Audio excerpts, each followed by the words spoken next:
In this episode of Spectating Warzone Solos, we're dissecting the gameplay of a top 10 player in the world and learning how to improve to reach a similar skill level. If you like the video, and subscribe for more content coming every single day. Let's dive in. We've got Lights Fire, arguably one of the best players I've ever seen in my entire life, and I've asked this guy if I can spectate him in solos, so that's exactly what we're going to do. He's a streamer, he goes live on Twitch, and he pops off with incredible plays. To start things off, I want to know a couple of differences between the way that Lights Fire plays and how you likely play. When he is going into solos, his goal is to get as many eliminations as he can, because as you get into the late game, the less people there are alive, the easier those are going to be. Obviously, he's eliminating players off rip as quickly as possible, but it's a different mindset than what most people have. When you hop into solos, you're likely thinking, okay, I just want to survive until the end, maybe get a few eliminations here and there, and then at the end, have a crazy standoff against 6 other guys sitting in buildings the same as I'm doing. Don't get me wrong, that's exactly how I play. Players like Light go an entirely different route, and they just take out everyone.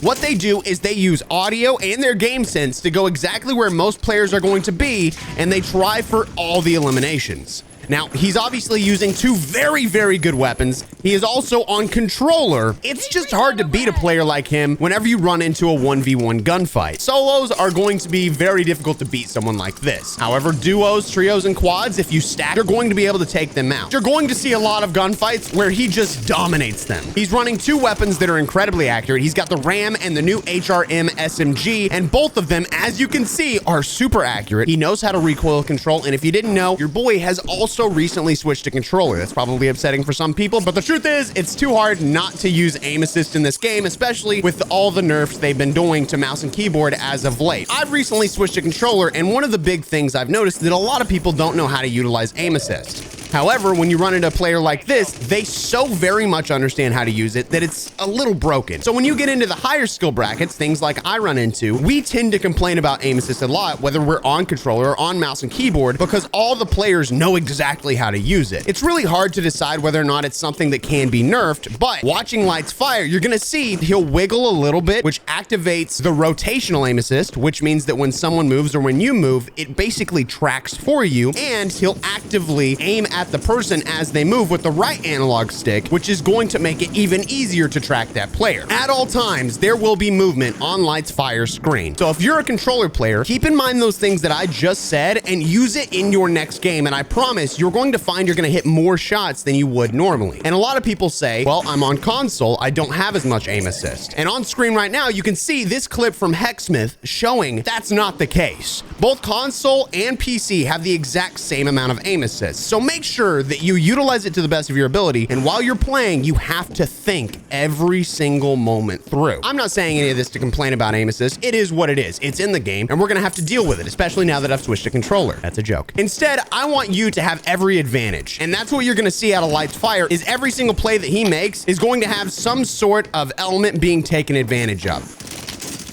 Right here, just absolutely hitting his shots, even while he's aiming at that person and shooting, still moving forward, still sliding and doing things like that to ensure that they're going to hit their shots. Now you can hear someone's wiggling their controller. Their name is Undertaker. You can see it on the right side of the screen here. He heard them drop down. He's got incredible audio. You can literally hear this guy slamming his controller. Reset. That just feels unnecessary. Light. I don't feel like you had to do that. What? Why are you doing this? Light, stop it! Oh my goodness gracious. He's already got 10 eliminations, absolutely popping off. We got a guy outside. He's paying attention to everything on his minimap. Really, the goal, as I said earlier, is that he wants to get as many, and I mean as many eliminations as physically possible. That means egoing pretty much everything. You should not play like this, but you can take certain elements of his gameplay and utilize it in your own. If you utilize aim assist, you're gonna be more accurate. Right here, he goes up to the top, he puts himself in a great position, and he's holding cover, holding things called head glitches to hit his shots and make sure that the enemy can't hit him back. Once he got some shots on this guy, he's gonna go ahead and take the push. He notices the guy's still got no armor. He doesn't have a nade, so he can't toss it up. So he's got to replay, and he's probably, ooh, that's Undertaker. It's the guy with the terrible controller. Still getting pushed by the guy down below. Absolutely free kill. He knows that he's got Undertaker sitting on top of that building. He knew that the guy that was up top didn't have any plates, and it's just a ton of information that you constantly have to think about while you're playing. Now, I will say I'm going to have a link in the description to Lightsfire. I would love it if you all would go over on his next live stream and show some freaking love. He's an absolute demon at the game, a hilarious guy to watch, so please go show some love. I'm going to have more videos of spectating pros coming in the future. If you find that this is in any way helpful to your own gameplay, please do me a favor, drop the video a like, subscribe to the channel, and watch my own live streams every Monday, Wednesday, and Friday at 9 a.m. Central Standard Time, baby. He knows he's got Undertaker in this building. Waits until Undertaker stops shooting and immediately takes that push. Now, a lot of players aren't going to expect a double chow. As a high skill player, you understand the mindset that other players are in because you went from bad to okay to good to really good. So you've went through all those steps, which means you know the perspective of each player, so you know how each is going to play. Not only that, but getting more and more playtime allows you to see how different players play. So right there, he knows that as soon as that guy stops shooting, he's going to be unprepared. Light waits just a second and then immediately challenges back, and knowing where the guy's at in the building helps a ton. This is, what did I just watch? Did you see him just climb up that? My man's a parkour god. I didn't know that existed. He's got 15 eliminations, sitting on top of a building, waiting to figure out where the guy that was shooting at him was, and he sees the guy on the roof, hits some perfect shots. He's gonna easily take this over and get the elimination on this guy as well. It looks like running flex, which allows you to wait just about 1.5 seconds to 2 seconds before something explodes on you, like some sort of equipment, cluster mines, proximity mines, stuff like that. They all have a slight delay. It lets you know when there's any sort of enemy equipment on the ground or around you, which is super useful, by the way. And it lowers the sound of enemy kill streaks. It lowers the sound of ambiance. And it looks like Light has just another guy just down here. A lot of people are going to say, well, he's just in a bot lobby. This is actually the second time I've tried to spectate Lightsfire. We ended up in a game together before as well. He fought multiple people that I was spectating before him because I lost my gulag. And every single player was TTV, YT, live. They all had interstellar. They were all max leveled. These lobbies are not bot lobbies. I have now been on the other side of it to see what's really happening is that players like Lightsfire, they'll actually put themselves in a position to succeed where the enemy can't succeed. Both of those are going to happen at the same time. So he'll be at high ground. He'll have a head glitch. He'll make sure that he has the best weapon. Probably going to hit this launcher because they have a pretty far way to go. Pop the UAV beforehand. There is no way for us to see what's on the UAV. It's all thanks to Activision not knowing how to make spectating work. I don't know why Warzone 1 actually worked, but this game does not. He heard a guy inside. Oh shit, run! Can't jump out the window.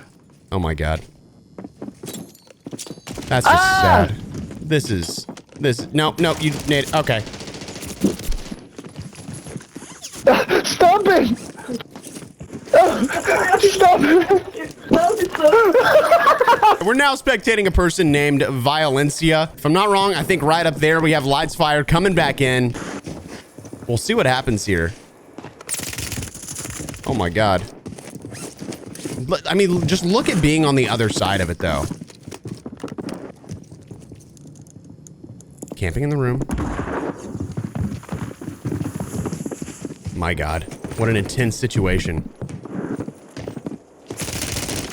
Oh my god. I just don't know how you fight back against that. Imagine being on the other side of that. You heard the guy a second ago, just terrified for his life. That's exactly what it's like, an impossible fight. And that's what I'm saying when I express it doesn't matter what kind of player you are, good, bad, ridiculously good. When you run against someone like this, it is terrifying. It is scary. It is hard to deal with. So if you ever see someone being like, these guys just playing bot lobbies, sometimes they're just ridiculously good at the game. Now, I'm not saying Lightsfire is going to win this match. I'll tell you what, he gets more kills than I probably get in most of my matches added together. He's got his loadout right here. My guess is he's probably going to go ahead and hit it because he knows that he's not coming back if he dies again. The gulag's completely closed. He needs his nades. He needs his smoke grenades. So he may as well hit that. Even if he already got his stuff, even if he already got his perks, he just gets free equipment out of that. So it makes no sense to not go ahead and hit it. 8 players remaining. Coming full circle, that's exactly what I mean when I say playing like he does, getting as many eliminations as physically possible is actually beneficial when you make it to the late game because you have less people to fight and less people that are going to be waiting to eliminate you. He heard a guy inside the building. He's probably going to grab a UAV. He pops the UAV. And once again, we cannot see players that are on the UAV. I would note he's running a medic vest because that's going to allow him to revive himself faster. And if I'm not wrong, I think it also heals you faster than you would if you didn't have it, kind of like quick fix. I could be entirely wrong, but I'm pretty sure that's what it does. Oh my God. You're cheating, brother. He did have a UAV, so that's exactly how he knew he was there. Now, it sounds like someone's in the car, someone's over on his bounty, and he's getting sniped from the other side. Multiple vehicles on the map. We got a Hummer, we got an LTV at the bottom side, and he is in a weird situation because really the only places he can go is this building, the building across from him, and just out in the open. He has the guy in the Hummer, and the guy in the Hummer is going to hop out right there. He's got full ammo in his gun. Oh my God. If he would have died because he got sniped at the exact moment he was fighting the other guy, that happens to me so often. I'm sure it happens to you as well. Just getting third party to get random points. It's kind of the worst thing about solos. Hitting his shots on the guy in the LTV, who by the way, doesn't have a driver's side door. It sounded like there was a guy down below to his right, so he's going to be looking over, but I'm not quite sure where the player is. Hiding down at the bottom of the staircase. A 1v1 situation, him versus the bounty, because the sniper actually took out the guy in the LTV. This 1v1 situation could go one of two ways. He could get absolutely demolished. Oh my God, he did. He got demolished. Holy crap. He still has another self-revive. An easy victory if he plays his cards right. Oh my God. 1v1 situation. Can he get the win? He gets the victory! An incredible game out of Lightsfire, and that's exactly why you should go check out his stream. He goes live on Twitch every Monday through Friday from 10 a.m. to 2 p.m. Eastern Standard Time. If you like the video, subscribe for more content coming every single day. And if you're looking for friends to get some wins, join the Discord, discord.gg/expel. Just watching that grenade bounce back and kill you. Bro, I couldn't believe it.